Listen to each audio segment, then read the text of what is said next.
And they say, my wife, Nita, and I had the opportunity to attend your presentation at Boise State University recently. And they say it was a real blessing for both of us. And Hugh, they go on to talk about how the reading of your books has helped them think through creation issues and how much it's encouraged them as they worship the Creator. They have an interesting comment here in light of our series that we're doing on personal testimonies. They say, I want you to know that in the midst of all the many scientific understandings which you share, for me, the most profound and effective thing you share is your personal testimony. And that's what we've been talking about. In our last episode, we talked a little bit about the place of your birth. You were born in Canada, right at the end of World War II in 1945. And we also talked a little bit about your early interest in science and your growth in education. But you really didn't have a great deal of spiritual experiences early on in your life. And maybe we can pick it up from that standpoint. Sure. And, I did have some exposure to the Bible growing up because our public schools, at that time in British Columbia, the teachers would read a few verses from the Bible every day before the classes got started. Is that right? Yeah. They don't do that anymore, but they did back then. And as I was sharing last time, the Gideons were allowed to come into the schools. And so I did get to see two Christians from 30 feet away, even though I didn't have a conversation with one until I was 27. And they put 2 boxes on our teacher's desk and left. But in those boxes were Gideon Bibles. And I still have the Gideon Bible that was given to me at age 11 in that public school. And I wasn't interested in spiritual things at the time, but I collected books. We were poor, as I mentioned, so I never threw away a book. I kept it on my bookshelf, and it stayed there untouched, unread, for 6 years. Not until I was undergoing this study of the different religions of the world and kind of realized, the truth is not in Hinduism, it's not in Buddhism, it's not in Islam or Baha'i, that I took this Gideon Bible off the shelf. In retrospect, I'm really glad that I waited 6 years. Because if I had opened up this book when I was 11, I think I would have been completely intimidated. Because the Bible that Gideons gave me is written in a foreign language that we affectionately call the King James. And I don't think I would have gotten very far. But one of the things about a public education in British Columbia, at least at the time I was educated, was we were saturated in the plays of William Shakespeare. Every year we got 1, if not 2, of Shakespeare's plays. So by the time I was 17, I was fluent in King James English. And when I opened this up and gave it a serious read for the first time, I immediately recognized how different this book we call the Bible is from all the other holy books of the religions of the world. I was amazed at how clear and direct it was, how specific it was. It was the only holy book I'd ever picked up that would give you names and dates and places that you could check out. And I was surprised at how much scientific content was in here, where I would have to read pages and pages and pages of the Quran, for example, to find something that I could subject to objective testing. Every single page of this book had stuff that could be put to the test. The other thing that impressed me is that it actually encouraged this kind of testing. I got into science when I was 7 and was taught the scientific method every year I went to school. So testing was very much part of how I lived.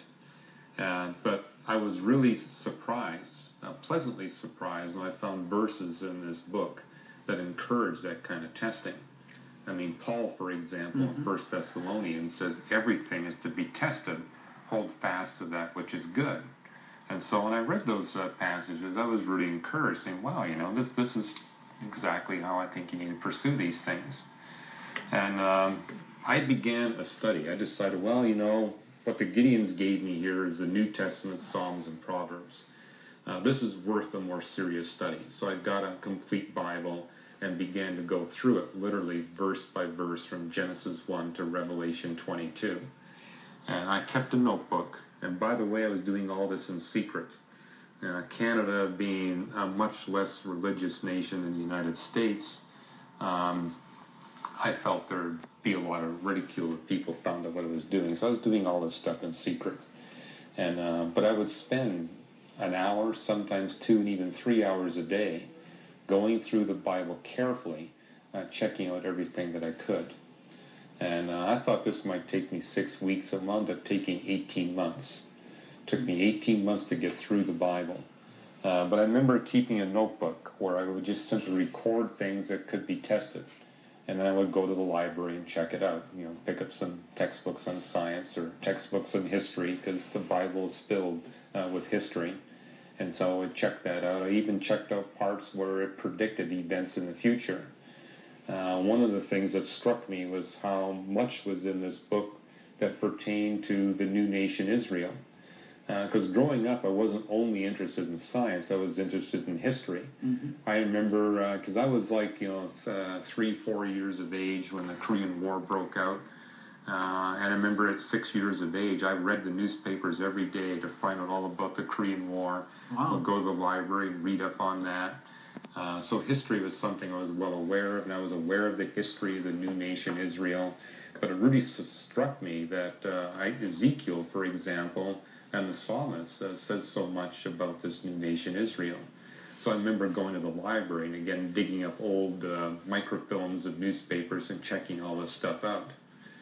And so over the course of 18 months, my objective was to go through this book and prove that it was a humanly crafted fraud, because I thought all holy books were in that category. And so I looked for mistakes. I looked for errors. You were a real skeptic. I was a real skeptic, but I noted that the Bible encouraged skepticism. You know, it actually encourages you to put this to the test. So I did that. And my starting point was, as a young scientist studying the stars, the thing that I noted about nature, everything's consistent. There are no contradictions in nature. And everything is clear and direct and ready for investigation. It invites you to be a scientist. And so I felt that the God that created the universe, if he was communicating to us through a book, it would reveal the same style of communication and the same content as what we see in the record of nature. And I saw the opposite in the Islamic faith and Hinduism and Buddhism and the other religions. But I noted that I wasn't being able to find any errors. Where it was easy for me to find errors and contradictions in the other holy books, I wasn't finding anything going through the Bible. And I felt if I could find one provable error or contradiction, then I could put this aside. Now, I'll be frank, I found a lot of problems in the Bible. Mm-hmm. A lot of things I didn't understand. But what impressed me was how much I could understand. And I also note over the course of those 18 months, things that were problems, unsolved problems for me in going through the Bible, at the end of those 18 months, became solved problems. And so this is just like the record of nature. We don't understand everything that's going on in nature, and there's lots of problems there, but the more we study it, the more problems we solve. But I also found that this book was a lot like the record of nature, in that every time you solved a problem, it exposed 3 or more things you didn't even know were problems in the first place. Mm-hmm. I mean, for example, in picking up the Quran, you read it once, you've pretty well exhausted its content. But what I found myself doing going through the Bible is, during those 18 months, I would go back and reread sections, having seen something elsewhere, and I realized this is a book that is so deep in its content, no matter how much you study it, you'll never discover everything that's in this book. And I said, that's like the record of nature. It's inexhaustible in terms of what you can pull out and learn. And so this encouraged me that I was on the right track. And by the time I went through those 18 months, I realized that I had come up with some rather elegant ways of demonstrating that this book couldn't be from a human author. It had to be from the creator of the universe himself. And it was along 2 lines. One was a scientific line, going through the book and picking up all the places where the Bible accurately forecasts future science that nobody at that time knew. You know, I mentioned how the Big Bang was a big factor, the factor in my being persuaded there had to be a God. But I was really shocked to discover the Bible spoke about the Big Bang characteristics of the universe thousands of years before any astronomer had ever even thought or dreamed that the universe would have these characteristics. You know, the fact the Bible talks about a singularity beginning for the universe. It speaks about the expansion of the universe, speaks about the fixed laws of physics, and how that would comport with the universe is getting colder and colder as time goes by. How the Bible made a comment, or, you know, that there's different creation accounts in the Bible.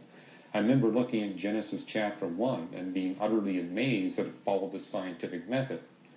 Now, Ken, you're a philosopher and a student of the philosophy of science, and you know that the scientific method came from the Bible, came from Reformed theology. But nobody told that in my public education. I was taught that scientists invented the scientific method. Now I realize that it really came from people who had a thorough grounding in the Bible.